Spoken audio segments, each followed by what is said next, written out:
Hello, स्वागत करती हूँ मैं आप सबको अपने चैनल यश डी तिवारी में। आज मैं आपको ब्लाउज़ से नाप करके ब्लाउज़ की सादा ब्लाउज़ की कटिंग बताऊंगी।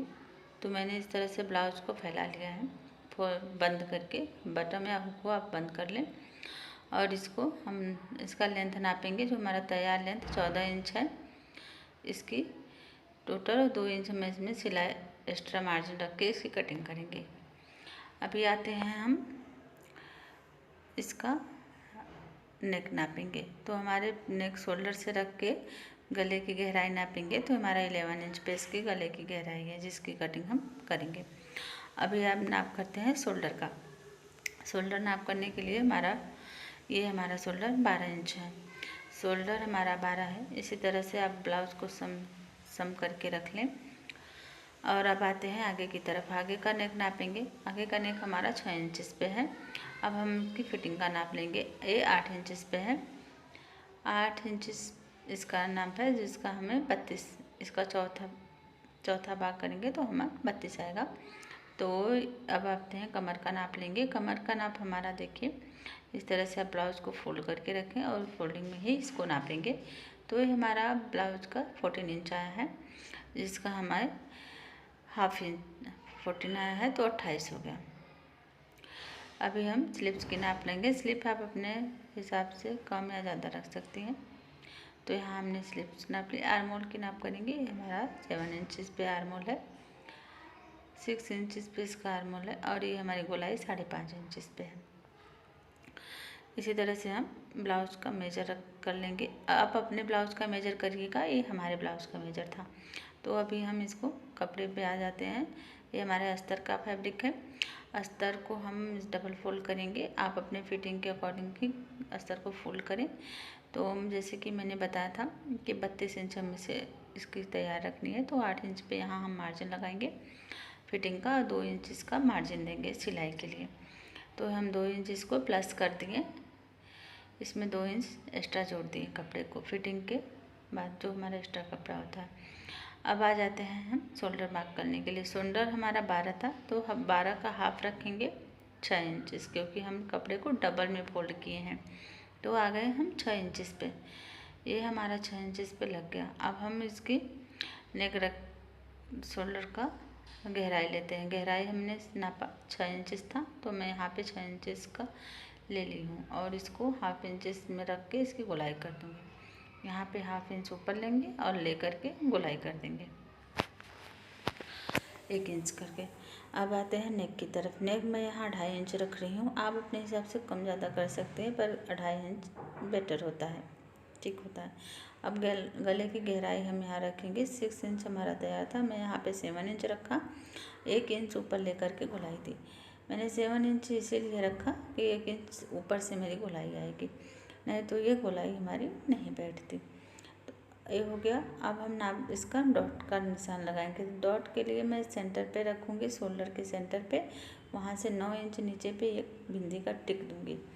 अब यहाँ से हमें 1-1 इंच छोड़ करके बिंदी के 1-1 इंच दूरी से डॉट बनानी है हमको पूरे गोलाई में।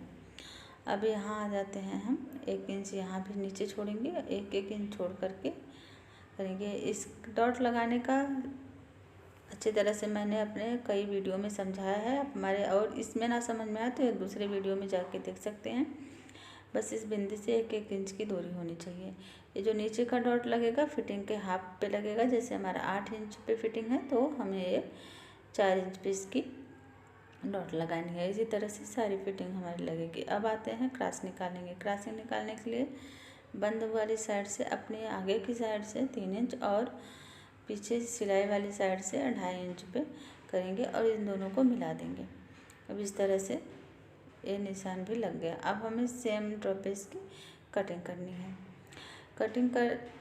हमें नीचे की तरफ से पहले मैं फैब्रिक को अलग कर लूँगी, उसके बाद मैं इसकी नेक की और आर्मोल की कटिंग करूँगी। तो पहले मैं तो आर्मोल की कटिंग कर लेती हूँ। कपड़े को दबा के रखें, इस बात का ध्यान रखें। कैंची क्यों घुमाएं, कपड़े को नहीं घुमाएं, ये मैं आपको हर वीडियो में समझाती हूँ। तो इसी तरह से आए। अब इसकी क्रॉसिंग को भी कट करके हम अलग कर लेंगे। ये हो गया हमारा। इसको हम अलग नहीं करेंगे, स्टिचिंग के बाद अलग करेंगे, इसे जॉइंट ही छोड़ देते हैं। अब आते हैं बैक के पोर्शन को। बैक के पार्ट कट करने के लिए आप आगे का साइड पे रख सकती हैं या तो नाप भी कर सकती हैं। आगे का साइड रख लीजिए, वहाँ पे शोल्डर और नेक का मार्क कर लीजिए। उसके बाद इसकी गहराई नाप लीजिए। तो पहले गले की गहराई हमारी 11 इंच थी पीछे के, आप कम ज़्यादा रख सकती हैं। तो मैं ब्लाउज के मेजर से ब्लाउज की कटिंग बता रही हूँ, तो इसलिए ब्लाउज जितना है उतने में ही मैं इसको रख रही हूँ। तो इस तरह से मैं यहाँ पे 11 इंच पे मार्क कर रही हूँ। आप अपना ब्लाउज नाप करके अपने टिक मारिएगा जिस तरह से हो। मैंने जिस तरह से ब्लाउज को नापा था उसी तरह से टिक मार रही हूँ, इस बात का आप ध्यान रखिएगा। ये हो गई हमारी गले की गोलाई। अब आते हैं आर्मोल की तरफ। आर्मोल हमारा सेम ही रखा जाएगा, जितना पीछे का था उतना आगे का भी रहेगा। बस इसमें 1/2 इंच नीचे करके इसकी कटिंग करनी होगी, 1/2 इंच ऊपर की तरफ नीचे करके। इसका लेंथ भी आगे से 1 इंच इसका लंबाई कम रहेगा। और इसका पीछे का डॉट भी सेम प्रोसेस पे लगेगा, फिटिंग के 1/2 पॉइंट पे। जैसे 8 है तो 4 इंच पे इसका भी डॉट लगेगा और 4 इंच पे इसकी ऊंचाई होगी। इसी तरह से मैं पीछे के पार्ट को भी कट कर लेती हूँ। ये हमारा कटिंग हो गया। अब हम, अगर आप सबको कुछ ना समझ में आए, डाउट हो, तो आप हमसे कमेंट करके पूछ सकते हैं। ये हमने कट कर लिया। अब हम मेन फैब्रिक को, पहले तो फैब्रिक से लेस को बाहर निकाल देते हैं, उसके बाद इसको हम फैला लेंगे। अब स्लिप्स की कटिंग करेंगे। स्लिप्स कटिंग करने के लिए कपड़े को एक बार फोल्ड किया, फिर ये दोबारा से फोल्ड किए, फोल्ड में हो गया। आप अपने स्लिप्स की कटिंग अपने आर्मोल के हिसाब से कट कर लीजिएगा, आपका जितना आर्मोल हो उस हिसाब से। तो मैं 8 इंच पे इसकी आ गई है, इसके 8 इंच पे कटिंग कर रही हूँ। आप अपने आर्मोल को रख लीजिए, इसे 9 सवा 9 पे भी कटिंग कर सकते हैं आप, अगर आपका आर्मोल ज़्यादा है तो। मैं ब्लाउज़ के मेजर की बात कर रही हूँ, तो मेजर के हिसाब से मैंने इसकी कटिंग की है। आर्मोल हमारा इस तरह से, हम इसको थोड़ा सा शेप देंगे और इस तरह से कटिंग करेंगे इसकी। चौक थोड़ा हो गया, इसके बाद हम इसकी कटिंग कर लेंगे। कैंची को घुमा के इसको गोलाई देते हुए स्लिप्स की कटिंग कर लेंगे। यहाँ से जॉइंट है उसे निकाल लेंगे। मैंने फैब्रिक को फैला के रखा है। अब मैं इसे सेम जैसे अस्तर को कट किया था उसी तरह से फैब्रिक को भी कटिंग करूँगी। मैं जब तक कट कर रही हूँ तब तक आप वीडियो को लाइक कर दीजिए, चैनल को सब्सक्राइब कर लीजिए। ये हमारी कटिंग हो गई कंप्लीट। अब मैंने सिंपल सी कटिंग बताई है, स्टिचिंग दूसरे वीडियो में दूंगी। मिलती हूँ नेक्स्ट वीडियो में, तब तक के लिए राधे राधे।